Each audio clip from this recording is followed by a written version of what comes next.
विद्यार्थियों, आपका स्वागत है एसआरडी स्टडी सेंटर पे। जैसा कि आप लोग जान रहे हैं, हम आपके लिए लेकर के आ रहे हैं अंतिम महासंग्राम, जिसमें एग्जाम से पहले तक जो है बेहतरीन तैयारी का वादा हम आपसे किए हैं। उसी के संदर्भ में, उसी के करीब में हम रसायन विज्ञान का ये तीसरा चैप्टर लेकर के आए हैं, जिसमें विज्ञान जो है उसमें सबसे ज्यादा क्वेश्चन जो है इसी चैप्टर से पूछे गए हैं। तो चलिए हम लोग चलते हैं क्वेश्चन का जो इसमें दौर है उसमें, जिसमें पहला जो इसमें पॉइंट है उसमें बहुत सारे महत्वपूर्ण ऑब्जेक्टिव क्वेश्चन पूछे गए हैं, जिसमें भौतिक गुणधर्म से क्वेश्चन पूछे गए हैं। भौतिक गुणधर्म से क्वेश्चन पूछे गए हैं। तो चलिए इसमें जो महत्वपूर्ण ऑब्जेक्टिव बनाए गए हैं उसी पर हम लोग चर्चा करेंगे। इसमें है पहला, देखेंगे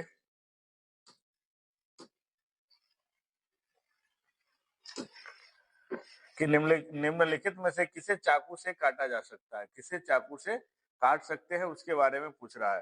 ठीक है, तो आपके पास ऑप्शन है इसमें 4, लिथियम है, कैल्शियम है, कॉपर है और आयरन है। इसमें से आप किसे चाकू से काट सकते हैं, तो इसके लिए ऑप्शन ए राइट हो जाएगा, लिथियम को चाकू से काटा जा सकता। ठीक है, यानी ऑप्शन ए आपका राइट हो जाएगा, ऑप्शन ए जो होगा वो सही हो जाएगा। आगे है, निम्नलिखित में कौन जो है उपधातु है, निम्नलिखित में कौन उपधातु है। ठीक है, तो इसके लिए आपका जो ऑप्शन नंबर यहाँ पे देखेंगे 4 जो होगा, यानी ऑप्शन नंबर डी जो होगा आपका सही हो जाएगा। ठीक है, यानी इसमें देखिए यहाँ पे जो आप देख रहे हैं फेरस जो है, एफी जो है वो लोहा का संकेत है जो धातु होता है, कॉपर भी धातु है। ठीक है, ये सबका है धातु है। आपको यहाँ पे उप धातु के बारे में पूछा जा रहा था, इसके लिए ऑप्शन डी जो होगा वो राइट हो जाएगा। आगे बढ़ेंगे हम लोग, कौन विद्युत का सर्वोत्तम चालक है, तो विद्युत का जो सर्वोत्तम चालक होता है इसके लिए आपका ऑप्शन नंबर बी जो होगा वो सही हो जाएगा, एजी, यानी यह चांदी का सूत्र है, चांदी का संकेत है कि क्या एजी, जो चांदी जो होता है वह विद्युत का सर्वोत्तम चालक होता है।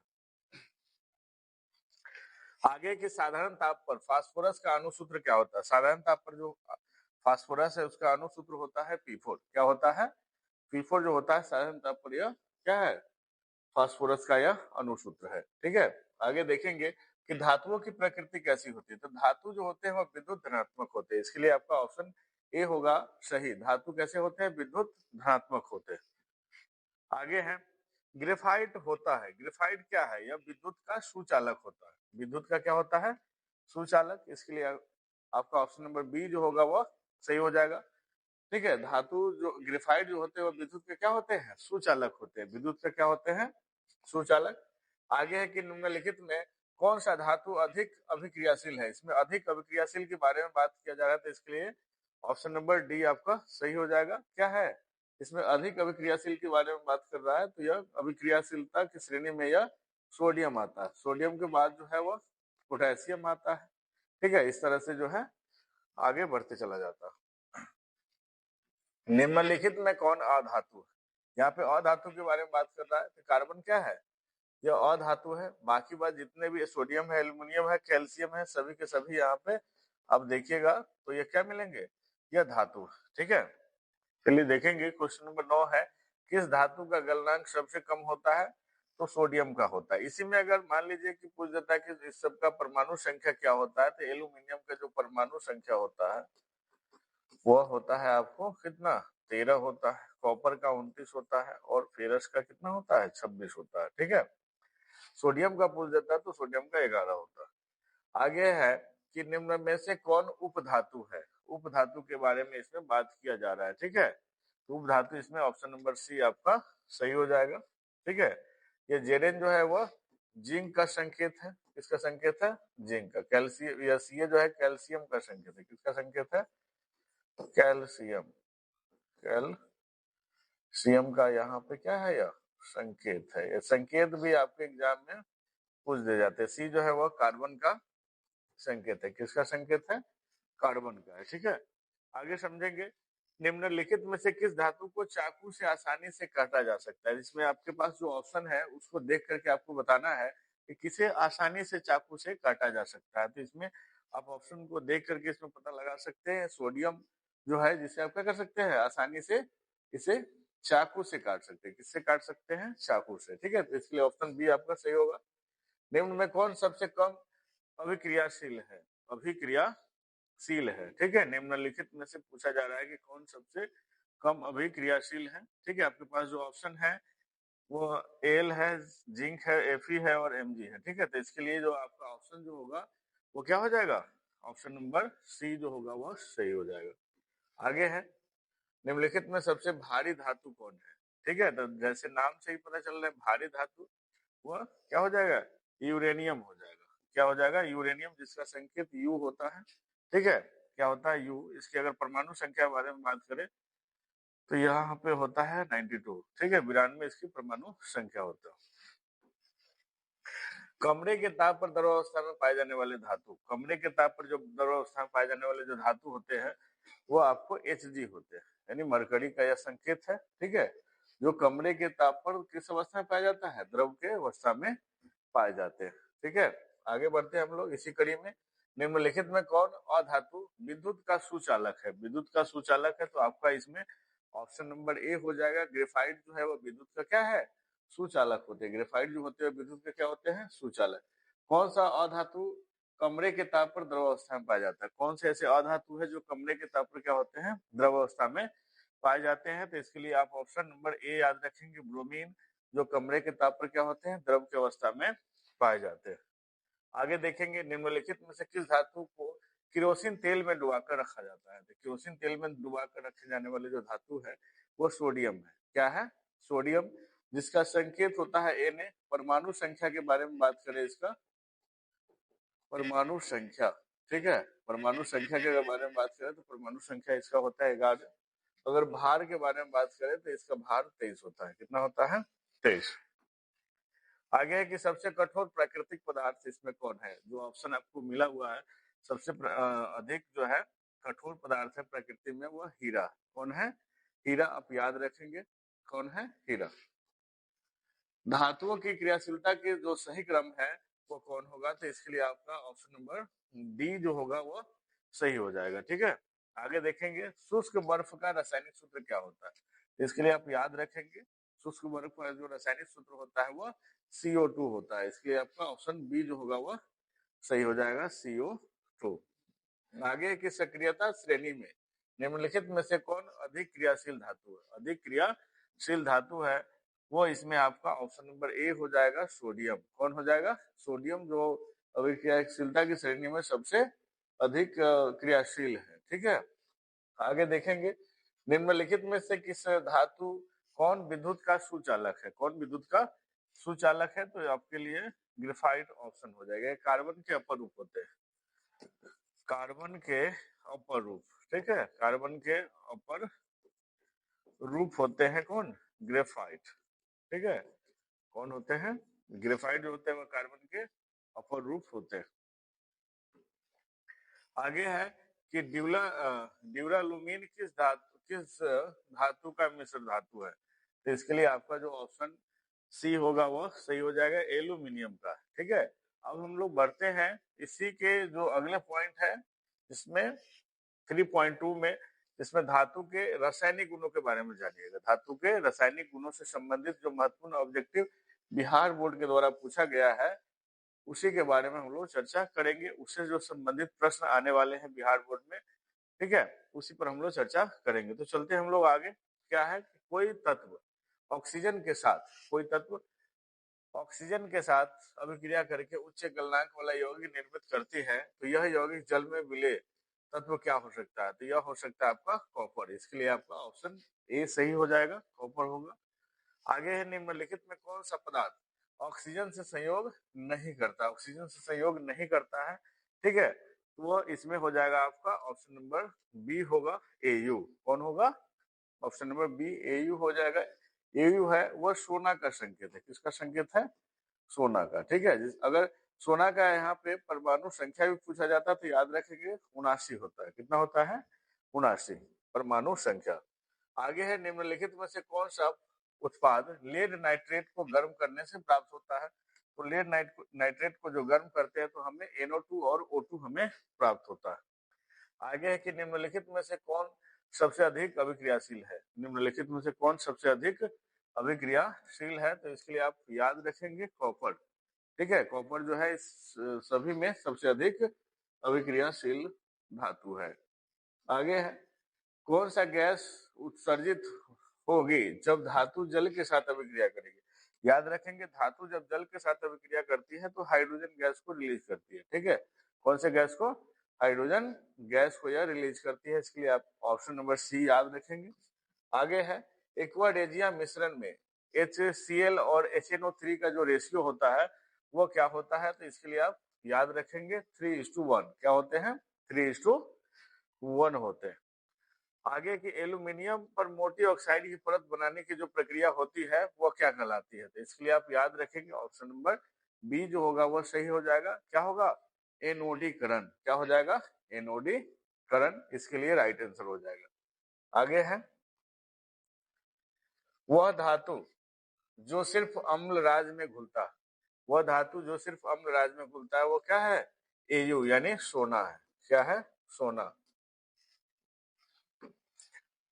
आगे है कि Fe2O3 प्लस 2Al, ठीक है, जब ये रिएक्ट करेगा तो Al2O3 प्लस में हमें Fe दे देगा। तो Fe जैसे विस्थापित कर दिया, तो विस्थापित करने के कारण यह कौन सी अभिक्रिया हो जाएगी? विस्थापन अभिक्रिया हो जाएगी। कौन सी अभिक्रिया होगी? विस्थापन अभिक्रिया। आगे, कोई धातु ऑक्सीजन के साथ अभिक्रिया करके उच्च गलनांक वाला यौगिक बनाता है, यह यौगिक जल में विलय होते हैं, तब तत्व निम्नलिखित में से कौन हो सकता है? तत्व जो होगा वो निम्नलिखित में से कौन होगा?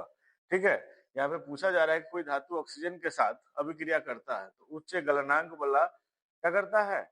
यौगिक बनाता है, तो यह यौगिक जल में विलय होगा, तो यहाँ पे तत्व कौन सा होगा? तो इसके लिए आप याद रखेंगे ऑप्शन नंबर सी जो होगा आपका सही हो जाएगा। आगे है, देखिए अब तीसरा इसका भाग है जिसमें हम लोग पढ़ेंगे धातु एवं अधातु कैसे अभिक्रिया करती है। धातु एवं अधातु कैसे अभिक्रिया करती है, उससे जो संबंधित महत्वपूर्ण ऑब्जेक्टिव बनेंगे उसी पर हम लोग चर्चा करने वाले हैं। तो चलिए हम लोग इसमें देखते हैं, पहला तत्व जो है, हीलियम कैसा तत्व है? पूछा जा रहा है आपसे कि हीलियम कैसा तत्व है, वो पूछा जा रहा है। ठीक है, तो इसके लिए हीलियम जो है वो क्या है? अक्रिय तत्व है। कैसा तत्व है? अक्रिय, आप याद रखेंगे। आगे क्या है कि सिलिका क्या है? सिलिका क्या है? एक उपधातु है। सिलिका क्या है? उपधातु, आप याद रखेंगे। ठीक है, आगे है कि लाल तत्व आयरन पर जब जल वाष्प प्रवाहित करते हैं तो कौन सा यौगिक प्राप्त होगा? तो इसके लिए आपका राइट आंसर जो हो जाएगा ऑप्शन नंबर सी हो जाएगा। आगे है कि निम्नलिखित में कौन आयनिक यौगिक है? आयनिक यौगिक के बारे में बात करें तो ऑप्शन नंबर सी होगा CaCl2। क्या हो जाएगा? CaCl2 है, वो आयनिक यौगिक है। इलेक्ट्रॉन के स्थानांतरण से बने यौगिक क्या कहलाते हैं? इलेक्ट्रॉन जब स्थानांतरित होता है तो उससे कौन सा यौगिक बनता है? ठीक है, इलेक्ट्रॉन के स्थानांतरण से बने यौगिक क्या कहलाते हैं? तो यहाँ पे ऑप्शन याद रखेंगे, विद्युत संयोजी यौगिक बनते हैं। कौन सा? विद्युत संयोजी। आगे है कि वैद्युत अपघटन परिष्करण में अशुद्ध धातु को बनाया जाता है, यह अशुद्ध धातु कहाँ बनते हैं? तो यह एनोड पे बनते हैं। कहाँ बनते हैं? एनोड पे, आप याद रखेंगे इसको। विद्युत अपघटनी परिष्करण में अशुद्ध धातु, ठीक है, ये शायद वही क्वेश्चन आ गया इसमें। क्लोरीन परमाणु के बाह्यतम कोश में उपस्थित इलेक्ट्रॉनों की संख्या पूछ रहा है। क्लोरीन जो परमाणु है उसके बाह्यतम, जैसे क्लोरीन जो होता है उसके अगर परमाणु संख्या के बारे में बात करें, ठीक है, तो 17 होता है। क्लोरीन के जो परमाणु संख्या है वो 17 है। ठीक है, इसका जो फॉर्मेट इलेक्ट्रॉनिक विन्यास का होता है वो 287 का होता है। कितना? 287 का। तो आपसे पूछ रहा है कि बाह्यतम कोश में कितना इलेक्ट्रॉन, तो बाह्यतम कोश में आप देख सकते हैं कितना इलेक्ट्रॉन है? 7, इसलिए ऑप्शन आपका सी सही हो जाएगा। आगे कि सोडियम की परमाणु संख्या है, सोडियम के परमाणु संख्या आपसे पूछा जा रहा है, तो सोडियम की परमाणु संख्या होता है 11। सोडियम का जो परमाणु संख्या है वो 11 है। ठीक है, यह 14 है वो सिलिका का है, 17 क्लोरीन का है, कैल्शियम यानी 20 जो है वो किसका है? कैल्शियम की परमाणु संख्या है, आप याद रखें। तो इसमें आपसे पूछा जा रहा है सोडियम की परमाणु संख्या, तो सोडियम की परमाणु संख्या कितना है? 11। ठीक है, आगे देखेंगे, ऐसे तत्व जो इलेक्ट्रॉनों को त्याग करते हैं और धन आयन बनाते हैं, धन आयन बनाते हैं, वो कहे जाते हैं, तो वो कहे जाते हैं धातु। क्या कहे जाते हैं? धातु। इसके लिए आप ऑप्शन नंबर बी याद रखेंगे, धातु। ऑक्सीजन की संयोजकता क्या होगा? देखिए ऑक्सीजन जो होता है उसका संकेत होता है, परमाणु संख्या के बारे में बात करें तो परमाणु संख्या कितना होता है? 8 होता है। ठीक है, इसका अगर हम निकालते हैं इलेक्ट्रॉनिक कॉन्फ़िगरेशन तो 2 और 6 के फॉर्मेट में होगा। तो देखिएगा बाह्यतम शेल में 6 इलेक्ट्रॉन है तो इसको चाहिए कितना, 2। तो यही 2 जो हो जाएगा इसकी क्या हो जाएगी, संयोजकता। क्या हो जाएगी, संयोजकता। याद रखेंगे, ठीक है, जितना जरूरत है यही इसकी क्या कहलाएगी, संयोजकता। इसके लिए ऑप्शन सी सही हो जाएगा। आगे है सोना की परमाणु संख्या क्या है। सोना की जो परमाणु संख्या होती है वह 79 होती है, ठीक है। आगे देखेंगे निम्नलिखित में कौन अक्रिय गैस है। अक्रिय गैस के बारे में बात कर रहा था। अक्रिय गैस जो है वो हीलियम। यहाँ पे पूछ दिया जाता है कि कार्बन क्या है, तो कार्बन एक अधातु। कार्बन क्या है, अधातु है जिसका संकेत सी होता है, ठीक है। चांदी जो है वो धातु है, ठीक है, जिसका संकेत एजी होता है। हाइड्रोजन क्या है, यहाँ पे अधातु है, इसका संकेत एच होता है। संकेत क्या होता है, एच होता है, ठीक है। आगे देखेंगे गंधक। गंधक को इंग्लिश में सल्फर पढ़ा जाता है और सल्फर का जो परमाणु संख्या होता है वह 16 होता है। इसके लिए ऑप्शन सी आप याद रखेंगे। 14 जो होता है परमाणु संख्या वह सिलिका का होता है, 15 होता है फास्फोरस का, 16 आपको सल्फर का और 17 जो होता है वह क्लोरीन का, ठीक है। आप याद रखेंगे। तो आपसे पूछा जा रहा है कि गंधक की परमाणु संख्या क्या है, तो कितना हो जाएगा, गंधक की जो परमाणु संख्या हो जाएगा यानी सल्फर की वो 16 हो जाएगी।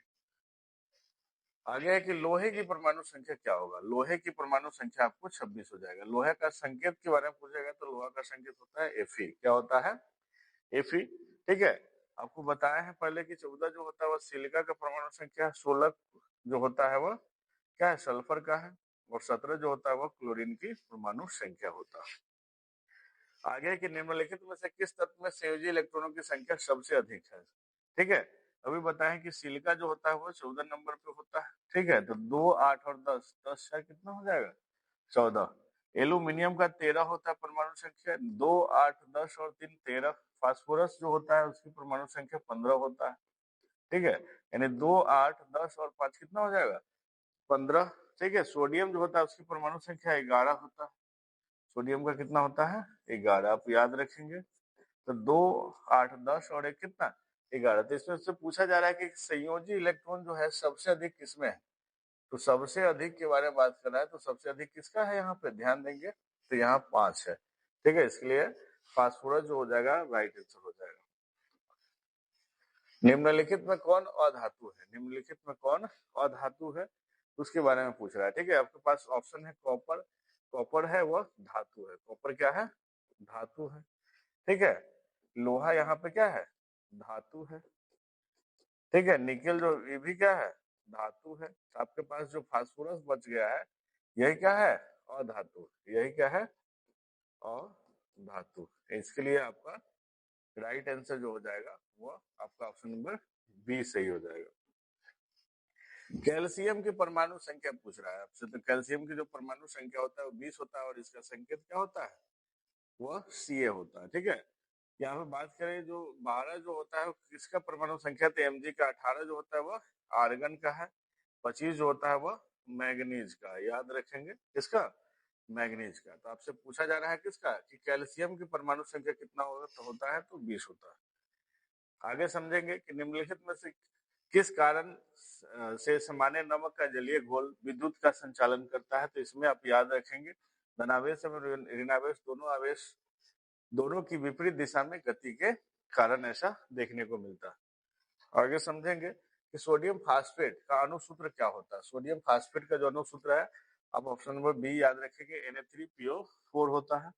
आगे है देखिए इसका अगला भाग है 3.4 जिसमें धातु की प्रकृति से संबंधित जो महत्वपूर्ण ऑब्जेक्टिव प्रश्न बनाए गए हैं जो बिहार बोर्ड के द्वारा पूछे जाते हैं उसी तरह का प्रश्न आपको इसमें दिए जाएंगे। उसी तरह का अभ्यास प्रश्नों का कराया जाएगा। तो आप हमारे साथ बने रहे इसी तरह वीडियो में। चलिए हम लोग यहाँ पे देखेंगे। इसका पहला जो प्रश्न है कि पारे का अयस्क है। पारे का अयस्क है। पारे जो है वो किसका अयस्क है, ठीक है। तो पारे जो है वह शून्य बार का जिसका संकेत होता है एच। इसका जो सूत्र होता है वह HGS होता है, ठीक है। बॉक्साइट है वह एल्यूमिनियम का, ठीक है। बॉक्साइट जो है किस धातु का अयस्क है, तो वह एल्यूमिनियम का होता है। हेमेटाइट और मैग्नेटाइट, यहाँ पे मैग्नेटाइट होना चाहिए, ठीक है।